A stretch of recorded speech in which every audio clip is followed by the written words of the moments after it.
bapak kita muncul di dalam mimpi, ibu kita muncul dalam mimpi. Itu benar atau tidak? Ada ikhwan pernah tanya sama saya, ibu saya sudah meninggal Ustaz. Terus saya mimpi. Apakah itu betul-betul ruh dari ibu saya ataukah tidak? Nah, saya akan mencoba jawab. Boleh saya jawab ini? Ya. Mari kita buka surat Az-Zumar 42. Az-Zumar 39. Ayat surah 39 Az-Zumar ayat 42. Allah memegang nyawa seseorang pada saat kematiannya dan nyawa seseorang yang belum mati ketika dia tidur.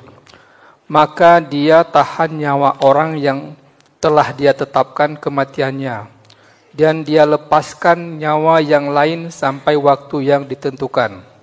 Sungguh, pada yang demikian itu terdapat tanda-tanda kebesaran Allah bagi kaum yang berfikir. Pada ayat ini kita akan menjawab pertanyaan tentang masalah mimpi, berkaitan tentang mimpi Nabi ketika menceritakan takwil kepada Umar. Ada kaitannya sedikit. Sesungguhnya ketika Allah menyampaikan pada surat Az-Zumar 42, para ahli tafsir mengatakan, sesungguhnya ruh itu berada pada genggaman Allah dalam dua kondisi. Satu, ketika tidur. Dua, ketika meninggal dunia. Jadi kalau orang meninggal dunia itu digenggam oleh Allah. Makanya tidak ada ruh bergentayangan, itu tidak ada. Ngapain kayak nggak punya kerjaan aja gentayangan. Jadi tidak ada. Apalagi kalau kemudian kita dulu korban sinetron yang tidak ada faedahnya. Cuma ini jembatan Ancol. Ya Allah, mati aja pakai rok mini, ya kan? Matinya masih kemudian jadi bencong. Lu benernya hidup ya kapan gitu loh. Tidak ada itu. Tidak ada ruh kemudian mati terus kemudian sundel bolong pesen tak sate 10 tusuk bang, 10 tusuk bang. Masya Allah ya, kualitas masyarakat kita termasuk diri kita tuh jadi korban.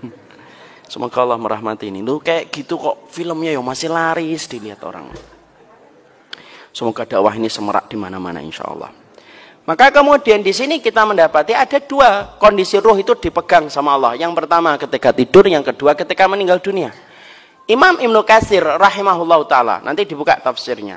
Maka kemudian berkata sesungguhnya ada kondisi yang memungkinkan antara bertemunya ruh orang yang meninggal dengan ruh yang hidup. Kapan? Ketika mimpi.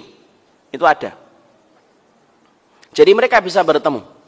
Berdasarkan kepada dalil ini bahwasanya mereka bertemu pada mimpi. Kenapa? Allah menggandingkan kalimat Allah menggenggam ruh orang yang hidup ketika tidur dan ruh orang yang meninggal dunia. Bedanya orang yang mati kalau meninggal dunia tetap digenggam dan tidak bisa balik. Makanya dinamakan barzakh. Antum tahu kenapa dinamakan barzakh? Surah Al-Mu'minun ayat yang ke-100 diterangkan. Barzakh itu tembok yang tidak bisa ditembus. Itu namanya barzakh. Jadi tidak ada ruh itu kemudian balik ke rumah. Tidak ada. Kenapa? Namanya barzakh. Tidak bisa ditembus. Nah, ruh orang yang tidur dikembalikan ketika saatnya bangun. Antum dengar alarm, bangun. Kencing, tidur lagi. Nah, itu kemudian dibangunkan itu. Maka kemudian itu ruh. Nah, para ulama lalu menerangkan ketika dalam kondisi tidur disitulah kemudian kemungkinan untuk bertemu antara ruh orang yang meninggal dunia dengan ruh yang meninggal dunia dengan ruh yang masih hidup. Tetapi itu hanya di dalam mimpi. Tidak ada ruh kemudian jalan-jalan itu tidak ada. Saya diikuti ibu saya, mana ada diikutin. Apalagi sampai kemudian pernah saya lihat video itu. Ada orang mengatakan saya diikuti Rasulullah. Saya tuh bingung Pak dengar videonya. Saya nyetir ada Rasulullah di samping kiri saya. Lu saya tuh bingung dengar videonya. Lu sejak kapan Rasulullah itu ngikutin kita? Bukannya kita yang ngikutin Rasul, malah ini ngikutin Rasulullah ngikutin kita. Ini gimana sih ini kayak gini nih? Nggak boleh kemudian kalau bicara di dalam agama kayak gitu. Maaf ini saya harus luruskan.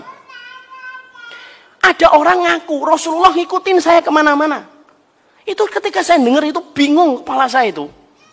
Karena tidak mungkin lah Rasulullah itu ngikutin kita, itu tidak mungkin. Kita yang ngikutin Rasul, bukan kemudian Rasulullah ngikutin kita. Dan orang yang paling berhak untuk kemudian diikuti Nabi itu ya harusnya Abu Bakar, orang teman dan sahabatnya. Ya atau tidak Pak? Jangan bicara sesuatu yang sifatnya nanti akan menumbuhkan fanatisme buta kepada seseorang itu. Dan itu tidak benar. Sekarang mari kita kembali.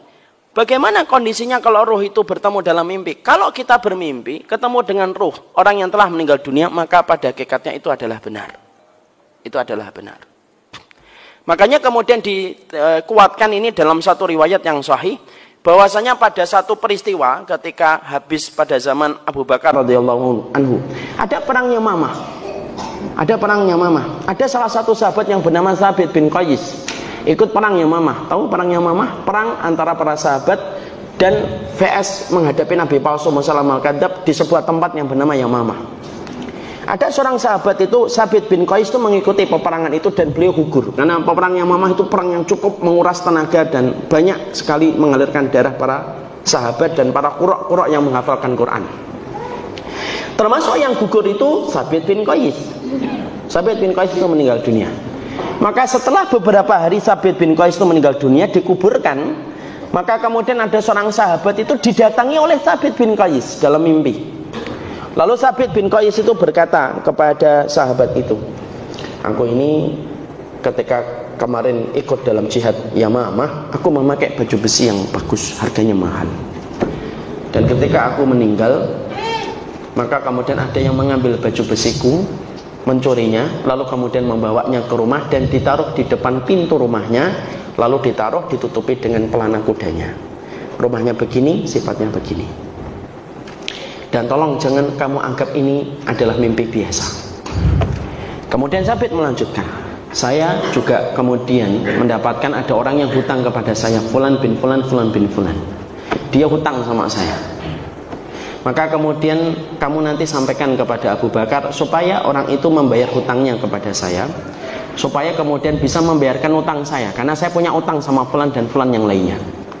Lalu kemudian sahabat itu bangun.